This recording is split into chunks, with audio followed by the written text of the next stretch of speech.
Good morning বন্ধুরা, তোমরা কেমন আছো? আশা করি তোমরা ভালো আছো আর সবার পুজো আশা করি ভীষণ ভালো কেটেছে। আমরাও কিন্তু খুব ভালো আছি।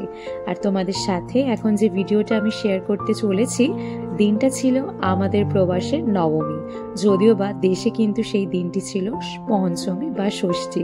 কারণ ওই ঠিক যেমনটা আমার আগের ভিডিওতে বললাম, এখানে তো উইকেন্ডস ছাড়া পুজো হয় না, তাই পুজো শুরু হওয়ার আগে কিন্তু আমাদের পুজো শেষ হতে বসেছে। আর জানো তো, আজকে সকালের দিনটা একদম ভালো না, সকাল থেকে ভালো মাত্রায় বৃষ্টি।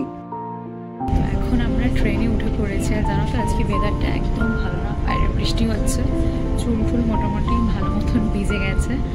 আর যেমনটা বললাম, এখন আমরা যাচ্ছি লন্ডন ওয়াটারলু, আর ওখান থেকে একটা মেট্রো, তাই তো একটা মেট্রো করে দেন আজকে যেখানে আমরা যাচ্ছি পূজা প্যান্ডেলে সেখানে যাব। আর এটাও কিন্তু লন্ডনের মানে প্রচণ্ডই একটা নাম করা এবং পুরনো পূজা আর কি, বহুদিনের আর কি।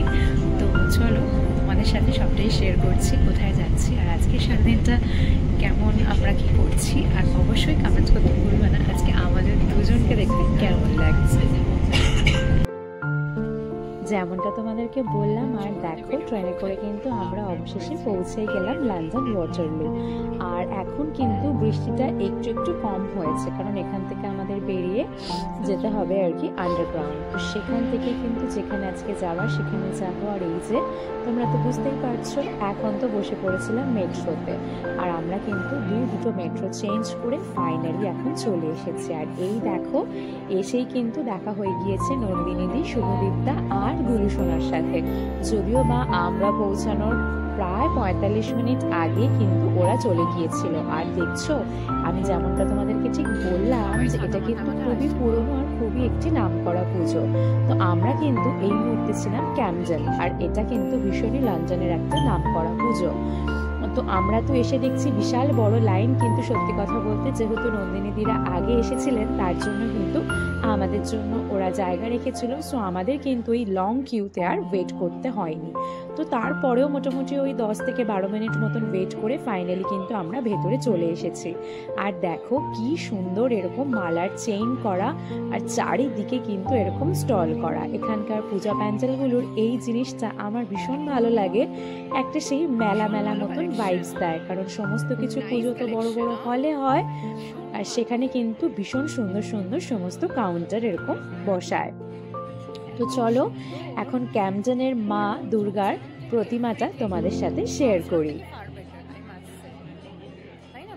এখানেও কিন্তু মায়ের মূর্তি ছিল অপরূপ সুন্দর, যদিও বা এখানে ওখানে বলে না, মা সর্বদাই সুন্দর, তাও মনে হয় না যে কোথাও একটু বেশি বা কোথাও একটু কম।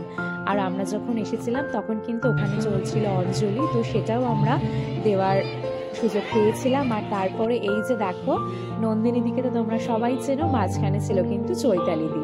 উনিও খুব হাসি খুশি, খুব ভালো একজন মনের মানুষ, আর ওনার সাথেও কিন্তু এই প্রবাসে এসে আমার আলাপ হয়েছে। আর সেই আলাপটাও কিন্তু প্রায় বলতে গেলে 2 থেকে 2.5 বছর হয়ে গেল। তো সেই সমস্ত করেই সবার সাথে ফটো সেশন কমপ্লিট করে কিন্তু এখন আমি চলে এসেছিলাম আমার ফেভারিট এই ফুচকার কাউন্টারে। আর সেখান থেকে 1 প্লেট দই ফুচকা খেয়ে আমার মন কিন্তু একদমই ভরেনি।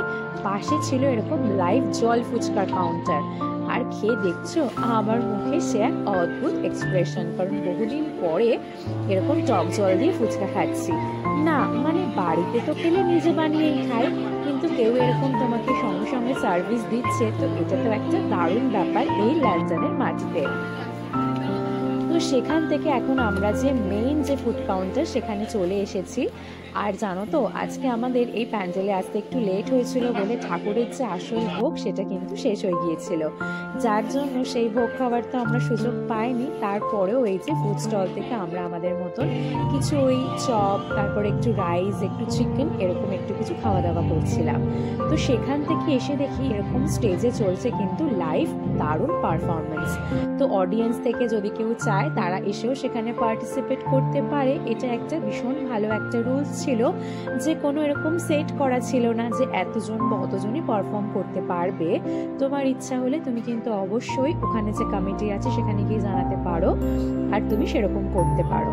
আর তারপরে দেখো আমি আবারও চলে এসেছিলাম ঠাকুরের সামনে, আর দেখো এখানে একটা ছোট্ট মেয়ে কি সুন্দর ডান্সের একটা পারফর্ম করছে।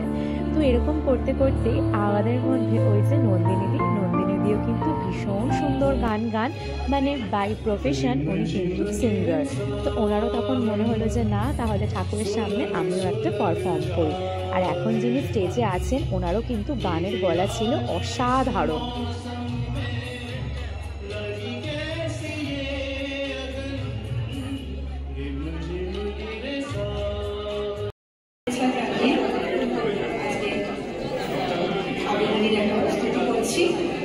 বাবার কাছে খুব ছোট থেকে শেখা গান যাবো তুমি যাবো।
আশা করি তোমাদের সবার নন্দিনীদির পারফরমেন্স খুব ভালো লেগেছে, আর সত্যি ভালো লাগার মতন আমাকে কিন্তু অবশ্যই তোমরা কমেন্ট করে জানিও।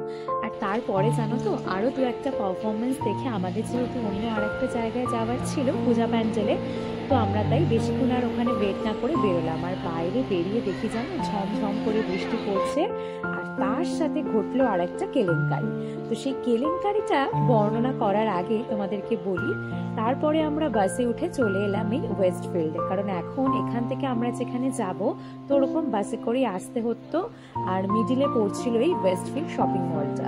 তো বেসিক্যালি ওয়েস্টফিল্ড মলে কিন্তু আমরা ঢুকতাম না, কিন্তু যে কেলেঙ্কারিটা ঘটলো তার জন্য ঢুকতে হলো। আর মলটাতে তো এসে আমার এত ভালো লেগেছে যে কি বলবো। আর সে কেলেঙ্কারি হচ্ছে এই যে না এটা তো দেখতে পাচ্ছ এক জোড়া নতুন জুতো। কেলেঙ্কারি তো এর পাশে এই দেখো, আমি যে জুতো পরে বাড়ি থেকে বেরিয়েছিলাম ওই ক্যাম্পডন পূজা প্যান্ডেল থেকে বেরিয়ে দেখি আমার জুতো গেল ছিঁড়ে। আর বিশ্বাস করো তখন আমি অরিজিৎকে এটাই বললাম, আমার সত্যি এবারে মনে হচ্ছে আমি কলকাতার পুজোতে আছি, কারণ পুজোর সময় রাস্তায় বেরিয়ে জুতো ছিঁড়ে যাওয়া বা পায়ে ফোঁসকা পড়া, ব্যান্ডেড কিনে লাগানো, বা হচ্ছে ব্যাগের হাতল ছিঁড়ে যাওয়া, এগুলো কিন্তু খুবই সাধারণ ঘটনা, আবার কখনো কখনো কিন্তু খুবই বেশ প্রবলেমেটিক হয়ে ওঠে।